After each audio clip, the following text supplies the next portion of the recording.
Good morning. Welcome back to Behind the Scenes on Planet Doug for Saturday, November 11th.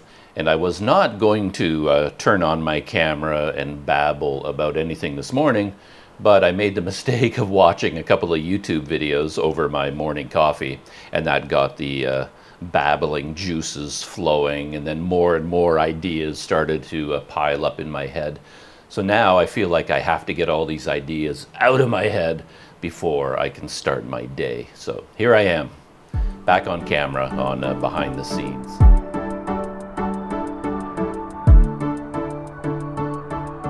And for no reason at all, the very first thing I'm thinking about is this idea that I found in my life that if I don't want to lose something or I don't want to break something, I need one of two things, or maybe both of them.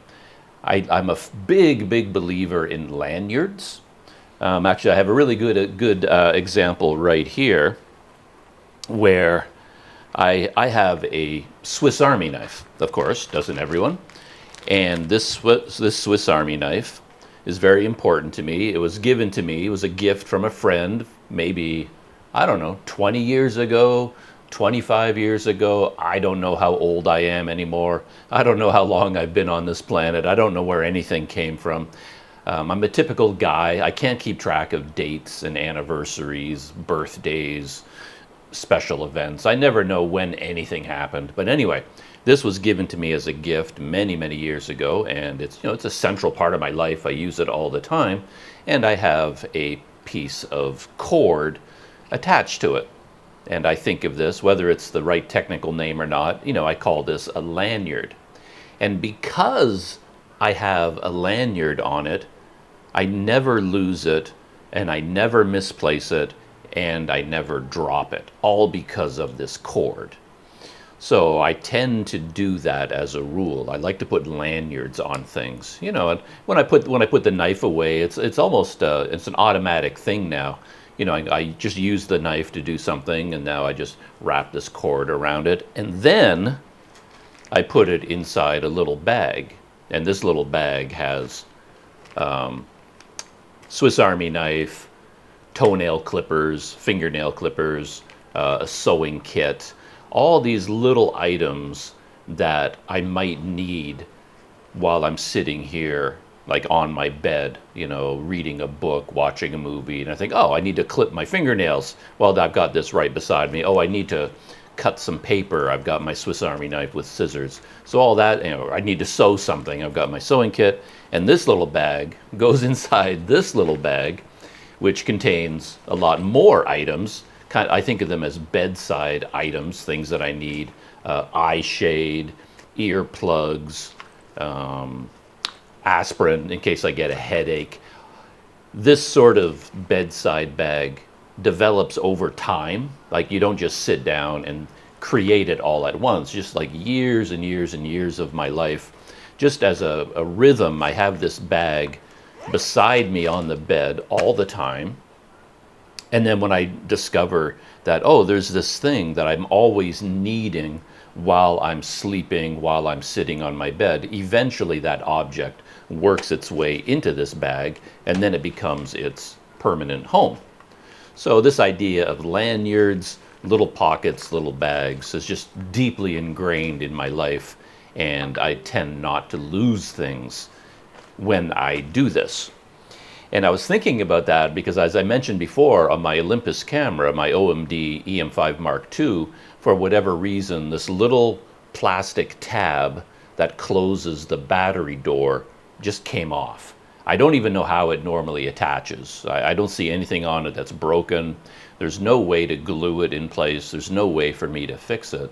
So now every time I need to open the battery compartment door, I need to find this tiny piece of plastic. And it's the only way that I know of to open that door now.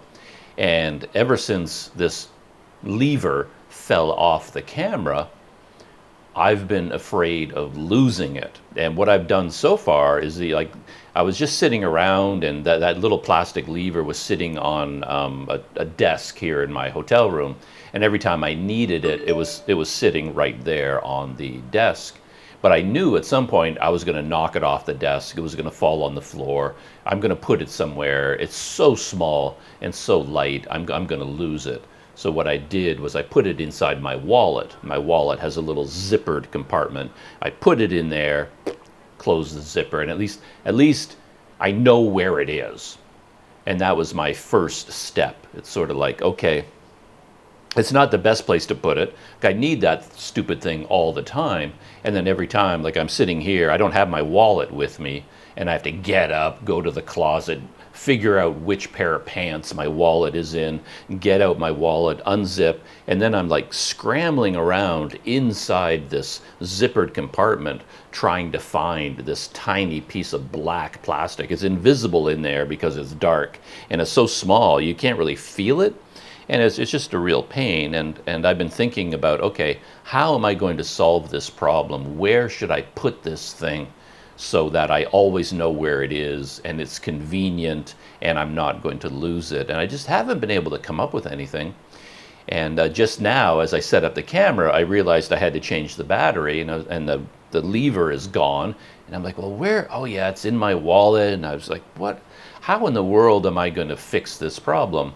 And then as I was fumbling around, I saw on my desk, I had a bunch of full-sized SD memory cards. And then these come in a little case. And even micro SD cards come in this little case too. And I realized I had an extra one, and then I had a brainstorm. I put this little plastic tab inside one of these square cases, and I know it's going to remain in there for the rest of my life, or as long as I own this camera. It's just absolutely perfect, because now I have a little case that this lever goes into, and every time I use it, now I can use it and I can put it back inside this case. And of course, now I have to keep track of the case. You know, like, where am I going to put the case? You know, where am I going to keep it? But this case is so much easier to keep track of and not lose, and it's very lightweight.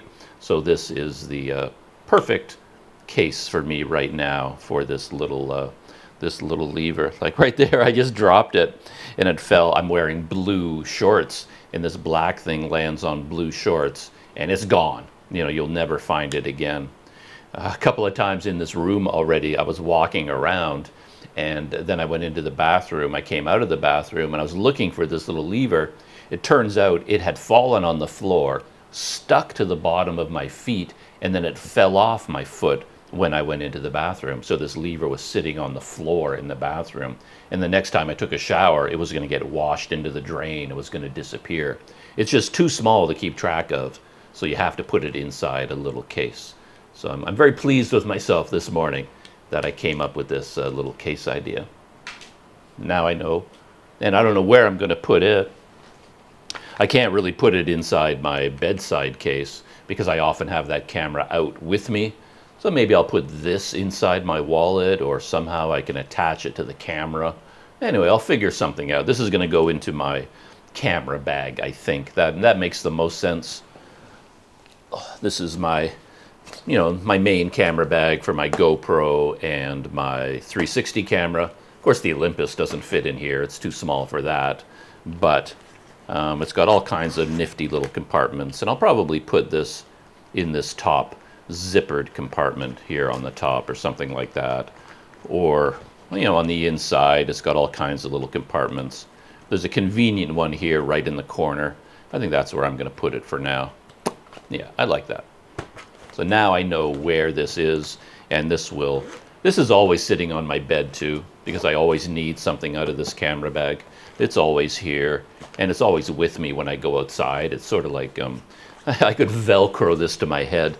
You know, it's like, just tear it off, because I access this bag all the time.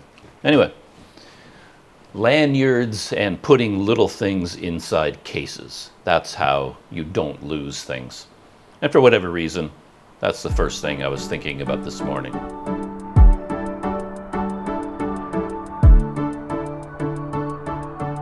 Continuing on with technology topics, another thing I discovered this morning is that on my Olympus camera, I've been struggling with audio levels basically because I don't understand them. I don't understand audio.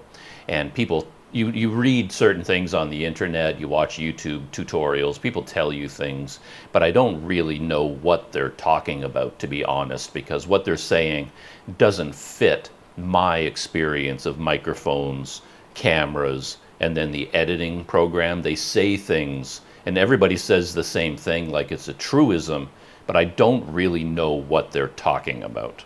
I won't go into the details because that's going to get way too technical, but basically I can adjust the volume on my microphone, the output volume. I can adjust the recording volume on my Olympus as well.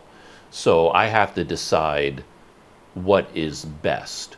For example, if I want a certain audio level, I can achieve that audio level by one of two ways. I can increase the output of the microphone and lower the recording volume on the Olympus. So you see what I mean? Then the microphone is doing the lion's share of the work. So if I want a certain audio level, I can raise the level of my microphone until I reach that, and if necessary, I can put this on maximum, and then I can reduce the recording volume on the camera, and then balance those out until I get the right level. But you can go the other way. I could set the microphone to minimum, the lowest output, and then I can increase the recording volume on the Olympus to get the right level. You see what I mean?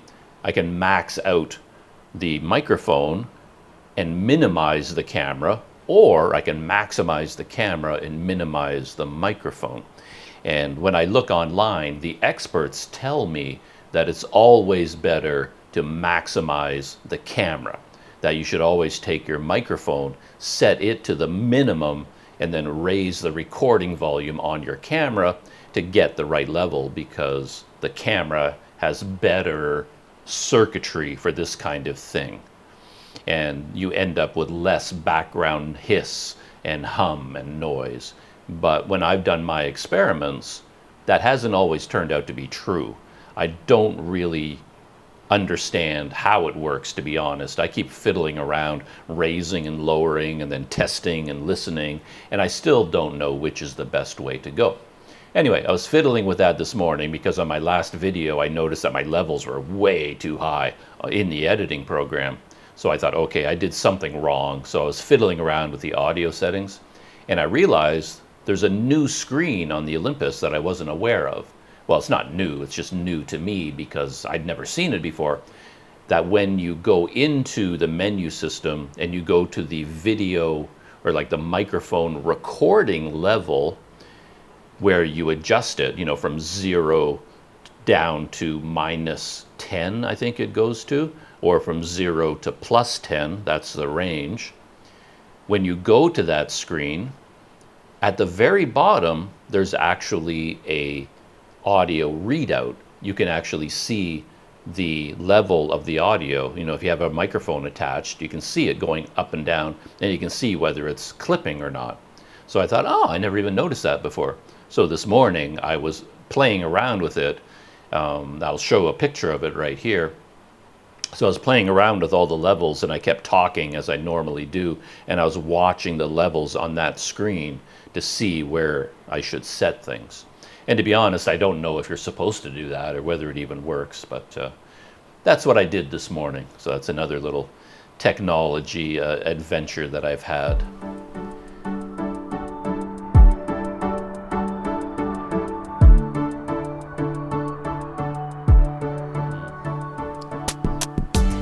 And now a pop culture update.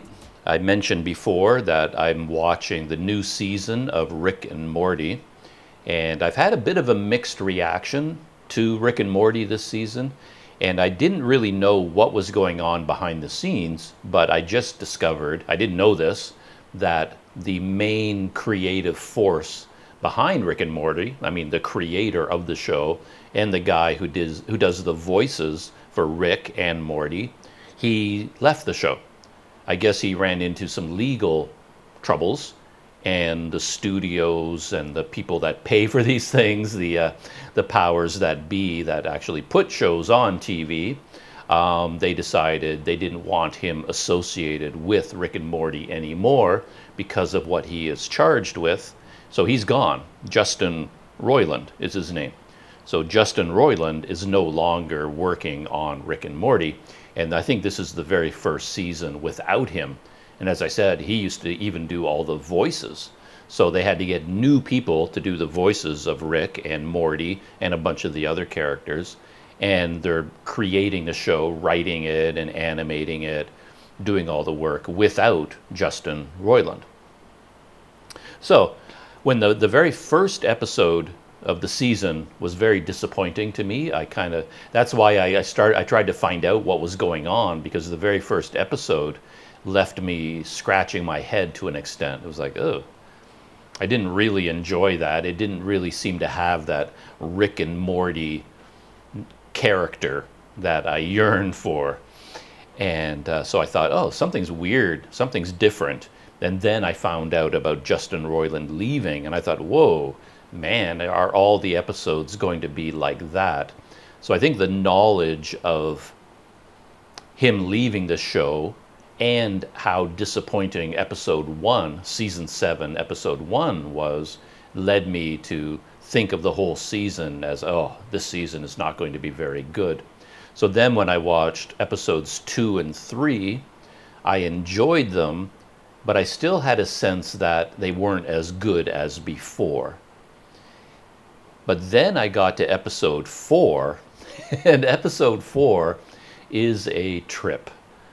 For me, that's classic Rick and Morty, like pushing the boundaries of thought, of ideas.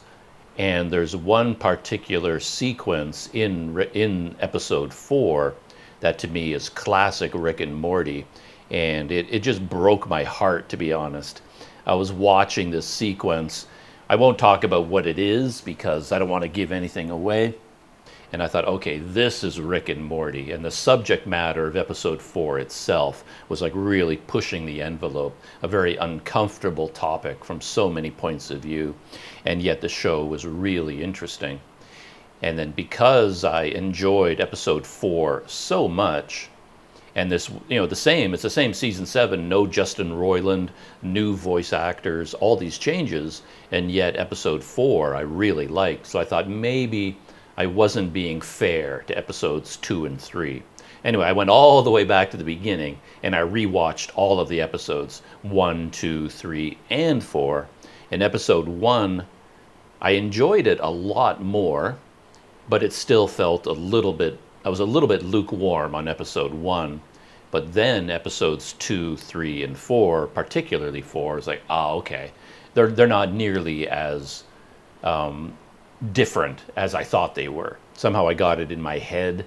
I think I was prejudging the episodes, so I wasn't really being fair to episodes 2 and 3.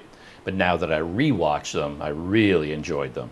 And it was like classic Rick and Morty for me, 2, 3, and particularly 4. So I'm back on board. I'm fully back on board with Rick and Morty, one of my favorite shows.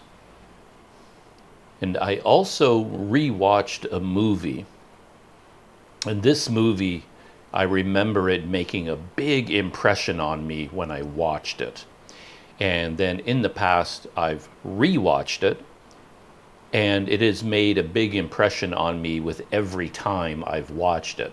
And I would put it in a category of movies that are underrated for certain reasons. I mean, it appeals to me with my particular interests and my movie watching history, so it's not for everyone. But it seems like if I had to make a list of movies that for some reason really speak to me and yet seem to have completely dropped off the radar, like nobody ever talks about them. And I wonder why. Like, why isn't this movie more of a cult classic? This movie falls into that category. I won't keep you in suspense any longer. The movie is called Life. It's a science fiction movie in space, aliens, all that. And it stars a bunch of people: Ryan Reynolds, Jake Gyllenhaal, Rebecca Ferguson. And she's someone that is impressing me more the more things that I see her in. Rebecca Louisa Ferguson Sundström, her full name. She's from Sweden, Swedish actress, but her English is impeccable. So if you watch her in movies, you would never know that she was Swedish. You might assume she was American. And in terms of her movie history, we've got big ones going way back in time. Hercules, Mission Impossible, Rogue Nation, The Girl on the Train, The Greatest Showman, then Life, then Mission Impossible Fallout, and then another movie that falls into the same category. Maybe she's the secret ingredient, because this other movie, I'd put it on that same list of a movie that I really enjoy on a deep, deep level, and yet nobody knows about it and nobody ever talks about it, and I don't understand that. And this one is called Dr. Sleep. And Rebecca's character in Dr. Sleep, I thought was just amazing. I just can't get enough of her in that role. Yeah, Dr. Sleep is based on a Stephen King novel, and everybody talks about Stephen King adaptations, like which Stephen King movie adaptation of one of his books is the best, which is the worst. This comes up all the time on the internet, on YouTube stuff, and yet nobody ever talks about Dr. Sleep. And for my money, Dr. Sleep is one of the best Stephen King adaptations. I just think it's a very interesting movie, and I can watch it over and over again, with Rebecca Ferguson in it. And she was also the star of that sci-fi TV show I talked about quite a bit, Silo. That's also Rebecca Ferguson in Silo. I don't know if she's in any other TV that I'm really familiar with. I think it's mainly Silo that I know her from. Silo, Life, Dr. Sleep. Those are the big ones for me. And I was trying to trace back in my head why I started thinking about the movie Life, because I was thinking about it so much that I actually tracked down a copy of it and I rewatched the whole movie. And yeah, I enjoyed it very much. And just to let people know that I enjoyed it mainly because of the horror elements of it. And I really appreciate that because, I'm a fan of anything that's really extreme, like extreme or realistic ideas, because you get all these movies that are supposed to be horror movies or scary movies, and then none of it is particularly horrifying or scary. But then you come across a movie like Life, and that movie is terrifying for me because there's a realistic edge to it that you don't often see. And yeah, there are scenes in it that are just so frightening and yeah, just terrifying. But yeah, I just enjoy Life quite a bit. So I just want to warn you that it's not like I'm saying this is a great movie like It's a Wonderful Life, with James Stewart, or Casablanca, or E.T., or any of these, movies that are great movies. And because of the acting and the story, the reason I like Dr. Sleep and Life, these sorts of things, is the extreme nature of some of the content, which I don't often see. Another movie I would put in that category, another Stephen King adaptation, actually, is The Mist, which I love a lot. And again, it's because of the sort of the horror depictions. Very frightening movie for me, and Life is extremely frightening as well. But anyway, I was thinking about it. I realized because I started watching another reactor. I enjoy reaction channels. These are people who watch movies and TV shows and film themselves watching the shows. So I do that all the time. Like when it comes to something like Rick and Morty, Season 7, Episode 4, which made such a big impression on me, I watch the show myself, and then I'll go onto YouTube and look for reactions. And I have all my favorite reactors, and I watch them watching that episode of Rick and Morty. and I get to, watch it along with them, and then they talk about it afterwards. They have a discussion. Basically, I guess I have no friends, so it's not like I can sit here and watch Rick and Morty, and then, I've got like 10 friends here in the room, and we can all sit down and have a big discussion about it. The room has no friends in it, so I go onto YouTube to look for my friends, and then I find people that are watching the same movie as me, the same TV show as me, and then I watch it along with them and listen to their discussions about it. Anyway, a little while ago I came across a new reaction channel. This one just cracks me up though. It's called Dawn Marie. That's her name as well. She is the reactor. I believe she's Scottish. I may be wrong. I think she's Scottish. Dawn Marie, and she watches movies and TV shows and reacts to them. And she's kind of adorable because she gets everything wrong. I mean, for someone like me, watching her react to a movie is like unbelievably frustrating because she doesn't pick up on anything. She has no idea what they're talking about. It seems like she has zero knowledge of the world, like nothing at all. I could go on and on about that. To be honest, I don't even know why I torture myself watching her reactions, because, she'll watch something like Forrest Gump. I remember that. So like in the movie, Tom Hanks's character, Forrest Gump, his buddy in the Vietnam War, Bubba, he goes to find him, and Bubba, he's told by his family, died because of something from Vietnam. And they were clearly referring to Agent Orange. I think the character said something about how he got cancer from all that orange stuff. And of course, everybody knows that's Agent Orange, but everybody knows except Dawn Marie. She has no idea. So she's like, orange, like, what, why? And then there's this scene in Vietnam. It's supposed to be very, very funny because Forrest Gump is talking about how they go out on patrol and they're always looking for Charlie. And Forrest Gump, of course, he's so dumb, he doesn't know who Charlie is, and he doesn't know why they're always looking for him. And then Dawn Marie, while she's watching the movie, she says the exact same thing. She's like, who is Charlie? Like, why are they looking for Charlie? It's like, I'm just like slapping my head and pulling out my hair. And it just goes on and on. And the last reaction I watched from her, I noticed her most recent movie was 2001: A Space Odyssey. And she watched that movie and reacted to it. And her thumbnail for that reaction is classic because it looks like she's just sitting there very puzzled. It's like, huh?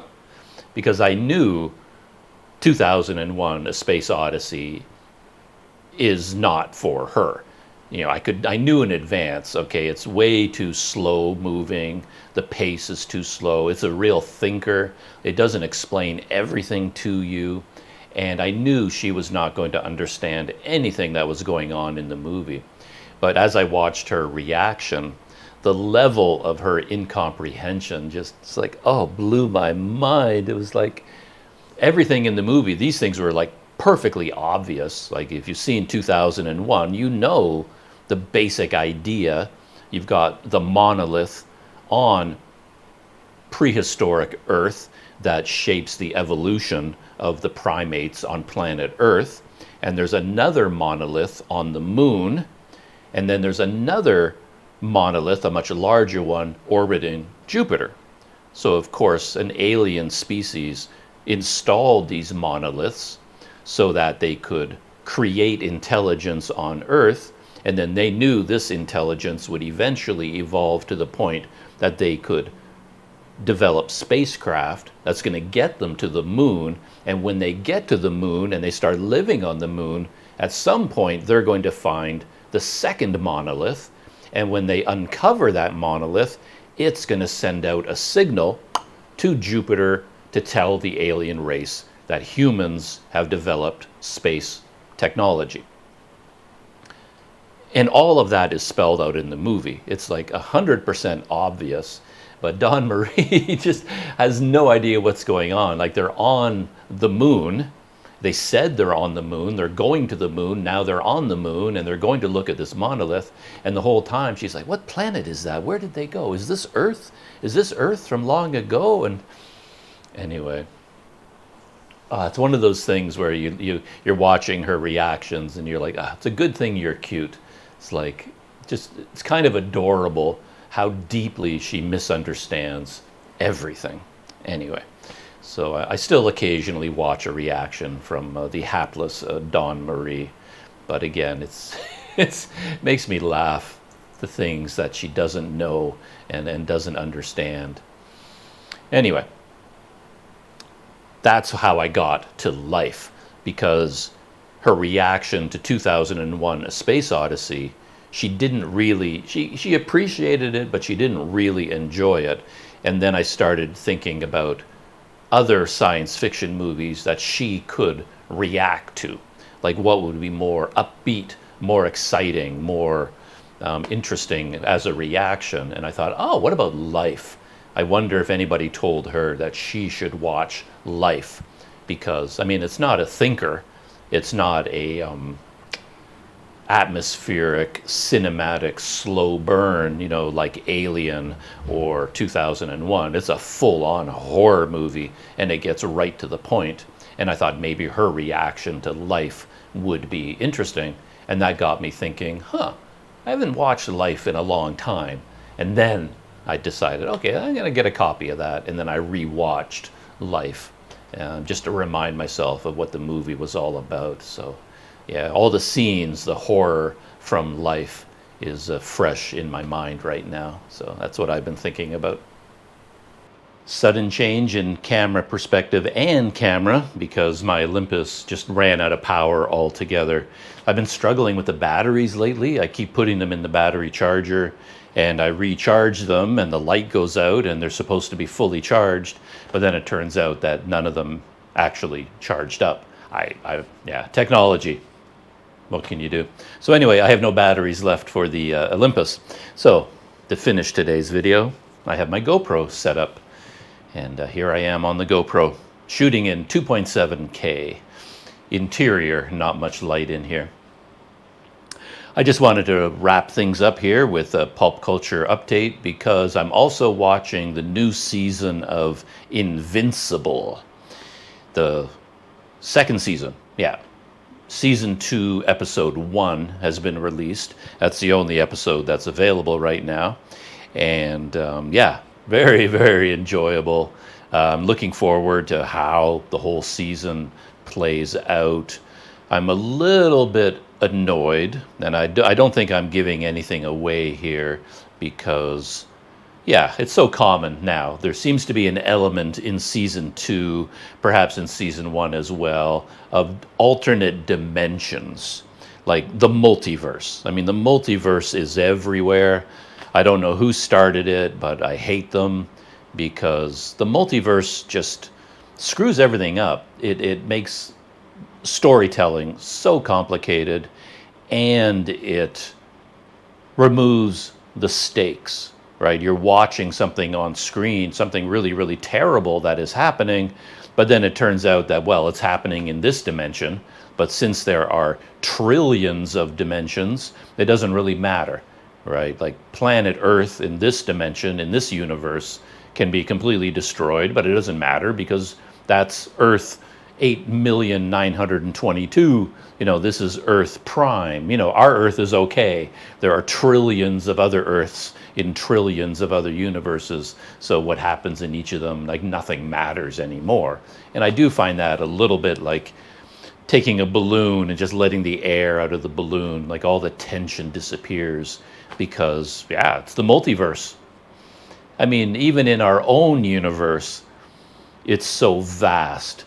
The scale of it is so unimaginably vast that it's difficult to believe that anything matters. You know, that's just one universe. So now it turns out there's the multiverse with, you know, unlimited, you know, trillions of universes.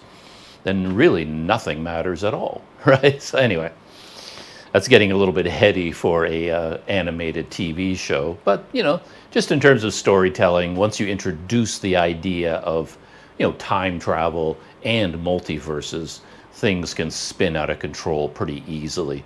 And I'm a little bit nervous that that's going to happen in season 2 of Invincible, but we'll see. I really enjoyed season 1, very clever writing, and I guess, yeah, it feeds into my taste for extremes, because Invincible season 1 was nothing if not extreme, particularly in, you know, the superhero part of entertainment.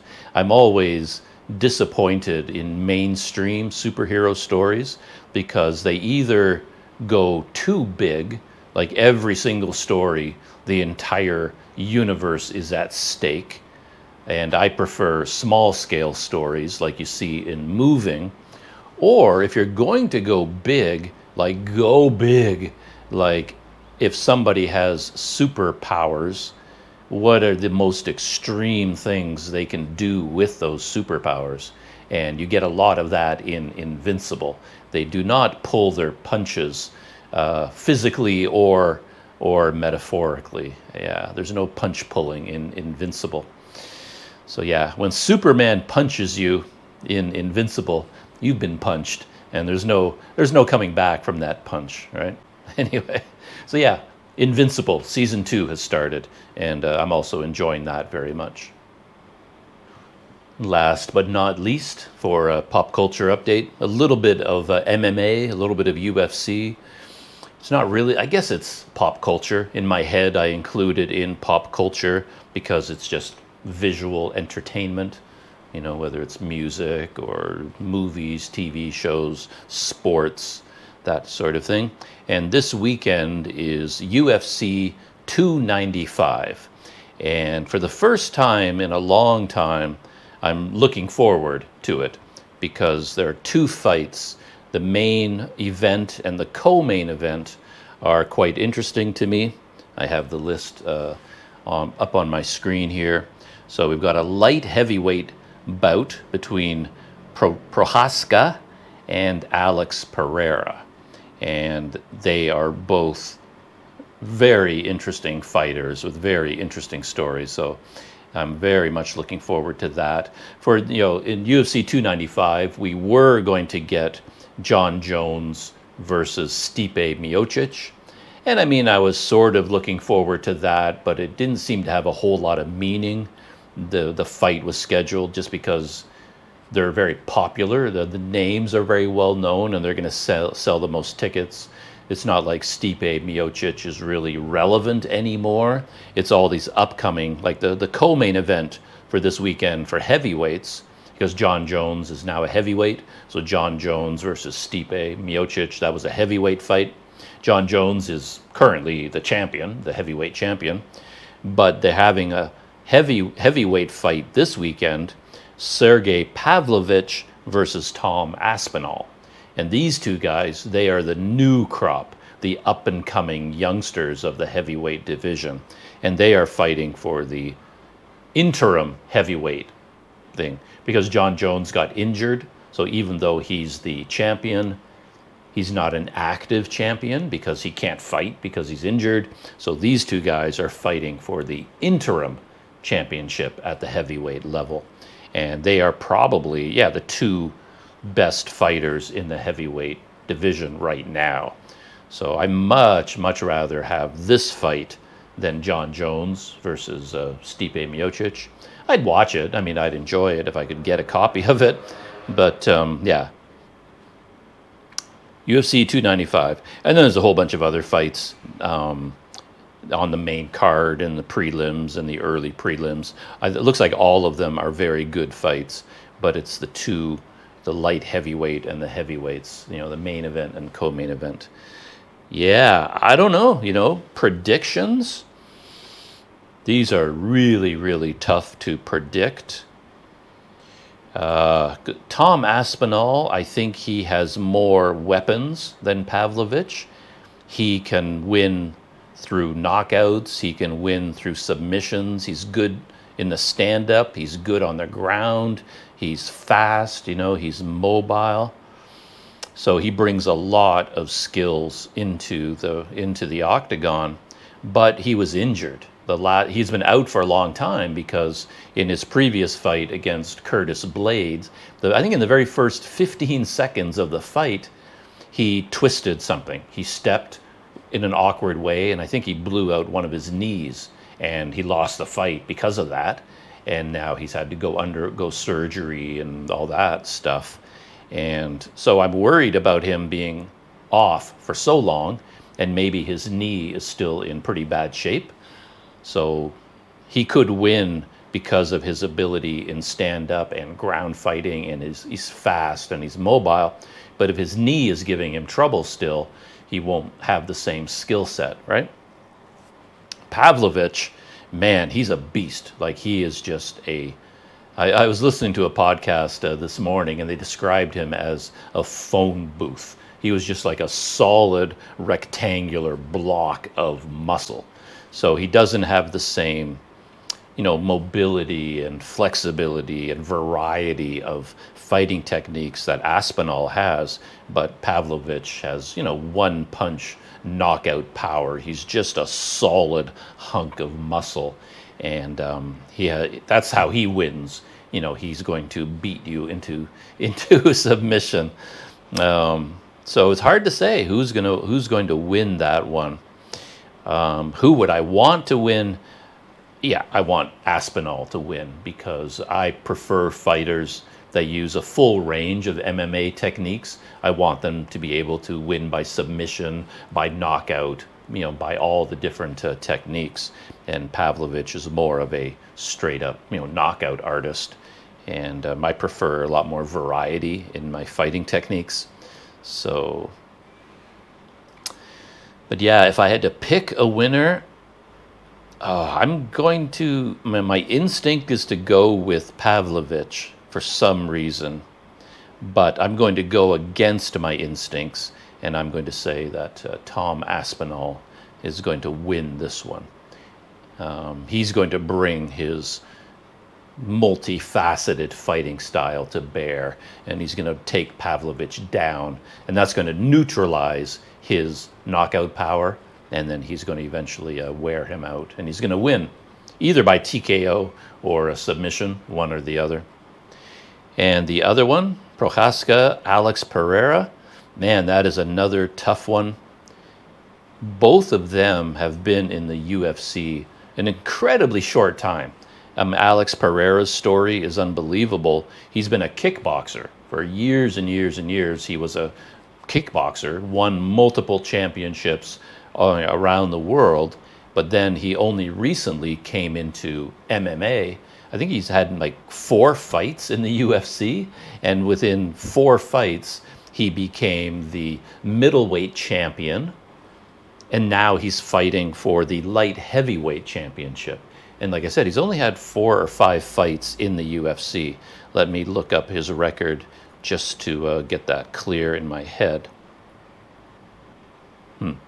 So he's had 5 fights in total, but after 3 fights, he became the middleweight champion. So after 3 fights in the UFC, he fought for the belt and he won, which is absolutely unheard of. Now he's moved up to light heavyweight, and now he's fighting for the belt at light heavyweight after 5 fights in the UFC, and that is absolutely insane. And Prochaska, he is similar to that in that he has only had how many fights in the UFC? Yeah, even less. He's fought 3 times in the UFC, and now he's fighting for the light heavyweight championship. And he's an unusual person. He's very much how to describe him? I think he thinks of himself as sort of a samurai. He doesn't just fight as a job. For him, it's a lifestyle. So he likes to think he's adopted the entire martial arts philosophy as a guiding principle in his life. He's very much into sort of Eastern mysticism and meditation and this sort of thing. And he brings a lot of variety to his fighting ability, a lot of fluidity and unexpected, unusual techniques. And it's hard to say how he's going to perform. My one worry about him is that all of his thoughtfulness, like he brings an extreme thoughtfulness into the cage for his fights, and for me that makes me worried that he's just not going to be savage enough. Like he doesn't bring a real like anger into the ring, where he really wants to beat his opponent. So he may not have that edge, that aggressive edge. And it might be just like he's too nice. The guy is just too nice, perhaps. And Pereira, he's also a really nice guy, and both of them are quite friendly. So I don't know whether either of them can really bring aggression into the octagon. And it's hard to say who is going to win. I noticed a lot of pundits in my MMA podcasts, they're saying that Pereira will win. They think he's going to have the knockout power to take on Prochazka. But I don't know which way to go. The last fight that Pereira was in, he was knocked out by Israel Adesanya. And that seemed to almost come out of nowhere. And I don't know that the punch even landed that hard. Kind of hit him right on the temple, right on the side of the head. And that usually is a pretty effective punch. But it was one punch, knocked him out. And I don't know that Adesanya hits that hard. So it makes me worried that he's got a little bit of a not glass chin, but a glass head. And then Prochazka might be able to knock him out. But he hits hard. Pereira hits really hard. But he's also moving up to light heavyweight. This is his first fight at light heavyweight. He's always fought at middleweight before this. So if I had to pick someone to win, again, it's really mixed up, because the reason Prochazka hasn't been fighting for a while, he suffered a shoulder injury, terrible shoulder injury. He was the light heavyweight champion, but then he hurt his shoulder in training, and then he gave up the belt because he was going to be out for a long time, had to undergo surgery, and who knows whether he's recovered from that surgery or not. So I'm going to go with the pundits, and I'm going to say that Pereira is going to win, basically by walking Prochazka down, just walking him down, being aggressive, and just constantly being in his face and just hitting him over and over again. And he's eventually going to get him in trouble and finish him.